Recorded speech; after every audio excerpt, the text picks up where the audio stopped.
గజ్వేల్ గెలిచినోడు పవర్లో ఉంటాడు. నేను అనుకున్నా ఈయన దళితుడిని ముఖ్యమంత్రి అయితే చేయడు కానీ ఈయన ముఖ్యమంత్రి అవుతాడు. ఉదాహరణకు నేను ఎందుకు చెప్తున్నాం, ఒకరోజు వీళ్ళతోటి ఇంటర్వ్యూ తీసుకుందాం. ఇది ఒక రోజంతా పడుతుంది. ఒక సినిమా తీద్దాం అనుకుంటున్నా, ఒక 100 కోట్లు వస్తే ఓకే ట్రై చేస్తున్నా. నా ప్లాట్లు ఉన్నాయి, ఒక 55 కోట్లు వచ్చిన సినిమా తీస్తా. ఇలా చరిత్ర తీస్తాను నేను. చరిత్ర తీస్తారా? బయట తప్పకుండా తీస్తా. తెలంగాణ ఆఫీస్కు 1200 మంది వాళ్ళు ఓనర్లు, చనిపోయిన వాళ్ళు, బలిదానం చేసిన వాళ్ళు. తెలంగాణ గురించి కొట్లాడి ఇవాళ రోడ్డు మీద తిండికి సరిగ్గా లేక నాన్న ఇబ్బంది పడుతున్న 4-5 వేల మంది ఉద్యమకారులు మేము ఉన్నాం. తప్పకుండా పార్టీ ఆఫీస్కి మేమే ఓనర్లం. మొన్న మా చంద్రశేఖరరావు ఎక్స్ మినిస్టర్ గిట్ట మేమే ఈ పార్టీ ఆఫీసులకు ఓనర్లు అన్నాం. అంతకుముందు ఈటల రాజేందర్ ఈ జెండాకి మేమే ఓనర్లు అన్నాం. ఎవరైతే ఓనర్ అంటాడో తెల్లారే తీసేస్తారు వాళ్ళు. ఈసారి పక్కడబందీగా పార్టీ ఆఫీస్ని తీసుకుంటాం. అక్కడ ఏదైతే కింద హాల్ ఉందో వాళ్ళు మీటింగ్ ఏదైతే పెడతారో దానికి ఎవరైతే చనిపోయిన 1200 మంది చరిత్ర ఒక లైబ్రరీ రూపంగా ఇచ్చేసి దానికి ఇచ్చేయాలనే ఉద్దేశంతో ఇది చేస్తున్నాం. ఇప్పుడే చేస్తే ఏమవుతుందంటే, మొన్ననే గెలిచిండు చూడు రాములు నాయక్ దాదాగిరి చేస్తుండు మా మీద అని చెప్తారు. ఓకే, అందులో జీవోస్ ఉన్నాయి, అనేక రకాలుగా ఇది ఉంది. తప్పకుండా నేను దాని మీద పడతాను. సెంటిమెంట్ అనే పదం మీరు ఇంతకుముందు వాడారు. అయితే ఈ యొక్క బైపోల్ విషయంలో మాత్రం సెంటిమెంట్ వర్సెస్ రౌడీయిజం అన్నట్టుగా ఒక ప్రచారం బీఆర్ఎస్ చేసింది. ఓవరాల్గా అంటే ఈ బైపోల్ అంటే సాధారణంగా జరగాల్సిన సందర్భాన్ని ప్రతిష్టాత్మకంగా అయిపోయింది. ఆఖరికి ఎట్లా అయిపోయిందంటే ప్రతిపక్షం వర్సెస్ ప్రభుత్వం, రేవంత్ రెడ్డి వర్సెస్ కేటీఆర్ అన్నట్టుగా సాగింది. మొత్తం రెఫరెండం దగ్గర దాకా వెళ్ళిపోయింది. ఈ ఓవరాల్గా మీరు ఎట్లా గమనించారు? అసలు ఎన్నిక ఎట్లా జరగాల్సిన అవసరం ఉండే, ఎట్లా జరిగింది?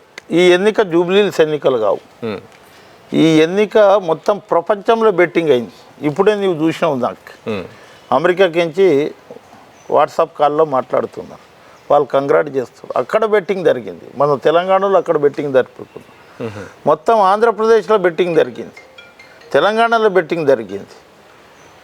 కేసీఆర్ గెలుస్తాం మేము కేటీఆర్ అనేది ఏదైతే చెప్పిండో నాకు మొత్తం ఇది ఉంది. నేను అక్కడ ఇది చేసిన రెఫరెండం అన్నాడు. నాకు ఎర్రగడ్డ కానివ్వండి, బోడబండ కానివ్వండి, జూబ్లీహిల్స్ కానివ్వండి, తర్వాత ఇసుగూడ కానీ, రైమత్ నగర్ కానీ, వెంగళరావు నగర్ కానీ, షేక్పేట్ కానీ గుర్తుపట్టనోళ్ళు లేడు. నాకు అంత సంబంధాలు ఉన్నాయి. బోడబండ కానివ్వండి, నేను అనుకున్న 100% గెలుస్తాం. 2 సార్లు ఓడిపోయిండు, అదొక సింపతి. తర్వాత ఓడిపోయిన తర్వాత ఈయన అనేక సోషల్ వర్క్ చేసిండు. ఈ సోషల్ వర్క్ అన్నీ చేసిన తర్వాత నవీన్కి టికెట్ వస్తే 100% గెలుస్తాం. టికెట్ వస్తే గెలుస్తాం అనుకున్నాం. అట్లనే టికెట్ వచ్చింది. ఏదైతే ముఖ్యమంత్రి సర్వే చేయించిండో దాని ప్రకారం ఆయన పేరు వస్తే ఆయనకు టికెట్ ఇవ్వడం జరిగింది. చేస్తే గెలిపించుకొస్తారా అన్నాడు. 100% ఇప్పుడు నేను ఎవరితో చెప్పారు మీరు? సీఎంతో 100% గెలుస్తాడన్నా అందులో డౌట్ లేదు అని చెప్పినాం.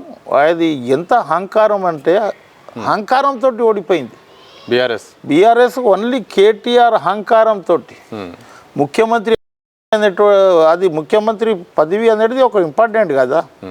వాడికి ఆడు ముఖ్యమంత్రిని ఆడు.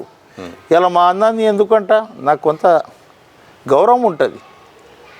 ఆడు దొంగ ఇట్లా రకరకాలు మాట్లాడితే మాకు కసి పెరిగింది. ఎట్టి పరిస్థితిలో మేము గెలుస్తాం. కానీ మీరు అందరూ అనుకున్నారు 10-12 వేల ఓట్లు అని. 5, 8, 10 వేల తేడా ఉంటుంది, తక్కువ తేడా ఉంటుంది. మీకు ఇంటర్వ్యూ ఇచ్చిన దాంట్లో, తొలి వెలుగుకి ఇంటర్వ్యూ ఇచ్చిన దాంట్లో 20 దాటుతాం నాకు కాన్ఫిడెన్షియల్ ఉంది. మా వాళ్ళ గిట్ట ఎవరికి లేకుండా ఇంత ఓట్లతోటి మనం గెలుస్తామని. అవును. కానీ ప్రతి కౌంటింగ్లో ప్రతిసారి లీడ్లో ఉందాం మేము. ఇప్పుడు అట్లా 10 టేబుల్ పెట్టినాం, 10 రౌండ్ల గిట్ట మేము లీడ్ వచ్చినాం. అంటే మేము చేసే పని ఈయన కనుక గెలుస్తే పొరపాటున గెలవడు. మీరు చూడండి క్యాండిడేట్ ఎంత సాఫీగా ఎంత మెల్లంగా మాట్లాడిందో. పోలింగ్ రోజు రెచ్చిపోయింది. నేను అప్పుడే అన్నా, శ్రీశైలం అందరం మేము ఉందాము, ఫోన్లో మాట్లాడుకుందాం, ఆమె రెచ్చగొడుతుంది, మీరు రెచ్చిపోవద్దు, ఆమె ఓడిపోతుందని తేలిపోయింది. డైరెక్షన్ ఏమో కేటీఆర్ ఇస్తుండు, యాక్షన్ ఏమో ఈమె చేస్తుంది. కేటీఆర్ చెప్పినట్టే చేసిందా? మళ్ళీ అంతే కదా, యాక్షన్ ఈ మీద ఎట్లా ఎంత హై పిచ్లో మాట్లాడింది.